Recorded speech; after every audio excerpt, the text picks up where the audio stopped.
Ya, selamat datang di versi tutorial Super Jetroid. Kali ini kita akan ngebahas lebih detail tentang 2D platformer. Pada dasarnya sebenarnya sama saja dengan 2D platformer yang sudah saya bahas di seri tutorial sebelumnya. Cuma yang ini kita akan lebih detail, terutama dengan estetika dan desain dari gamenya itu tersendiri, sehingga ini jauh lebih detail dibandingkan tutorial sebelumnya. Contoh pertama yang kita gunakan di sini adalah karakter-karakter sifatnya pixelated, jadi memang pixel dan kita mau dapat kesan retro dan segala macamnya.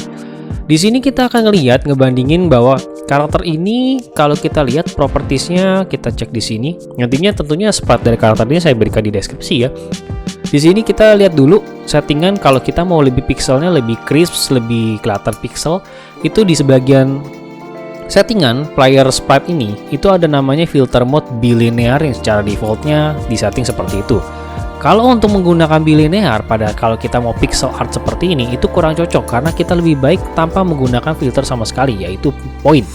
Perhatikan bedanya ketika saya berpindah dari bilinear ke point, dan ini bilinear, yang ini yang point. Nah kelihatan ya, jadi kalau yang bilinear itu dia lebih kayak blur, yang point itu dia lebih kelihatan banget memang itu pixel artnya. Nah ini yang kita mau tuju, bahwa kita memang mau gamenya sejenisnya pixel art, jadi memang kita ganti semuanya menjadi point, no filter sama sekali di apply. Kita berlakukan pada semua sprite yang memang disediakan karena kita memang mau sifatnya itu adalah pixel art seperti itu. Lalu ngomongin pixel spreadsheet yang ini yang kita biasanya akan lakukan slicing yang sudah kita bahas. Jangan lupa ganti modenya ke multiple, saya ganti sekalian semuanya ke multiple. Di sini kita akan lebih bahas ngomongin slicing yang lebih estetis lah. Kalau kita lihat di sini, kita ke sprite editor. Kalau yang kita pelajari sebelumnya di tutorial itu slice-nya itu kita gunakan slice automatic seperti ini. Yang memang mungkin saya pindah ke ini ya. Nah, kayak gini biar kelihatan. Ini mau ngejelasin tentang bounding box kotaknya. Bounding box kotaknya ini kebetulan mungkin nggak gitu kelihatan bedanya, tapi kelihatan di sini ya kayak gini nih. Nah dia sedikit menipis, jadi lebih beda bentuk kotaknya. Dengan tentunya yang ini sama yang atasnya berbeda bentuk kotaknya. Ini lebih mengecil posisi panjangnya, tingginya ya. Dia tidak sama dengan itu. Jadi kesan di sini adalah kotak-kotak dari itu dia tidak sama persis. Ini akan pengaruh ketika nanti kita melakukan animasi. Jadi kalau misalkan titik pivot pointnya berbeda, kotak ini kan titik pivotnya yaitu titik tengahnya itu di sini, tapi yang ini titik tengahnya sebelah sini, geser dia sedikit ke sebelah kiri.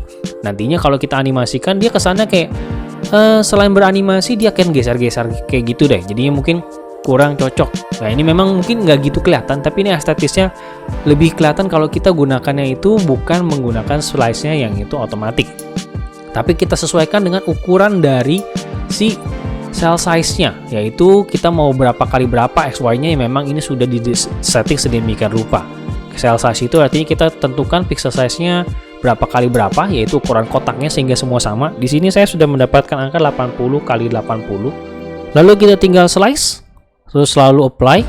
Nantinya kalau kita lihat lagi kotaknya itu, nah kelihatan di sini kotaknya lebih seragam. Jadi semua ukuran kotaknya pasti seragam. Nah ini lebih baik kalau kita nanti mau menganimasikannya, karena nanti kita juga akan bahas lebih detail tentang animasi dan perpindahan segala macamnya. Jadi di sini sudah lebih baik.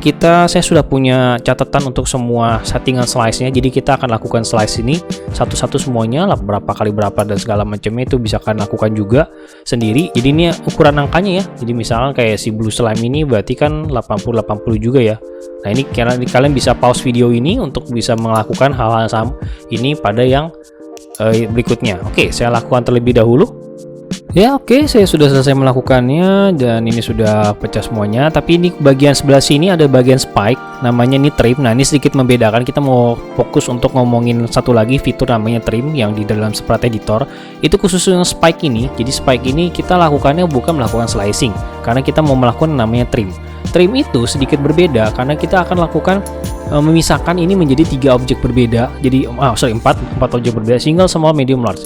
Cara melakukan trim sebenarnya kita tinggal klik sorot seperti ini. Nah ini kita asal dulu aja, terus nantinya dia akan muncul pop-up box seperti ini, dan dimana kita akan isi sesuai dengan yang tadi saya bilang 0, 12, 120. Maksudnya adalah X nya 0, Y nya 12, kemudian tadi adalah 100 dan 20, 100 dan ini isinya 20.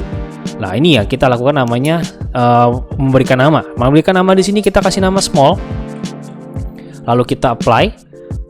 Nantinya kita akan dapat satu pecahan yang namanya small di sini. Nah, kita lakukan sedemikian rupa sama yang tadi namanya single ya. Saya lupa, saya ganti namanya single. Nah, single seperti itu. Nah, lalu ada small, medium, large, dan kalian bisa lakukan bertahap sehingga nantinya kalian akan membentuk spike-nya itu menjadi 4 pecahan dengan ukuran yang berbeda-beda. Ini membedakan antara trim dengan slice yang kita bahas tadi sebelumnya. Kita lakukan dulu. Yap, saya sudah selesai dan akhirnya saya memiliki 4 jenis spike dengan ukuran berbeda-beda yang nantinya kita bisa bedakan dia yang small, medium, large maupun yang segala macamnya. Jadi kita punya 4 objek berbeda dalam satu buah sprite seperti ini. Ini membedakan slice dan sprite. Ya, sekalian dulu tutorial kita kali ini ngomongin bedain slice, sprite dan juga tadi membentuk pixelize supaya kata lebih itu. Nanti kita lanjut dengan tutorial berikutnya. Thank you for watching, keep learning, sampai jumpa di tutorial berikutnya.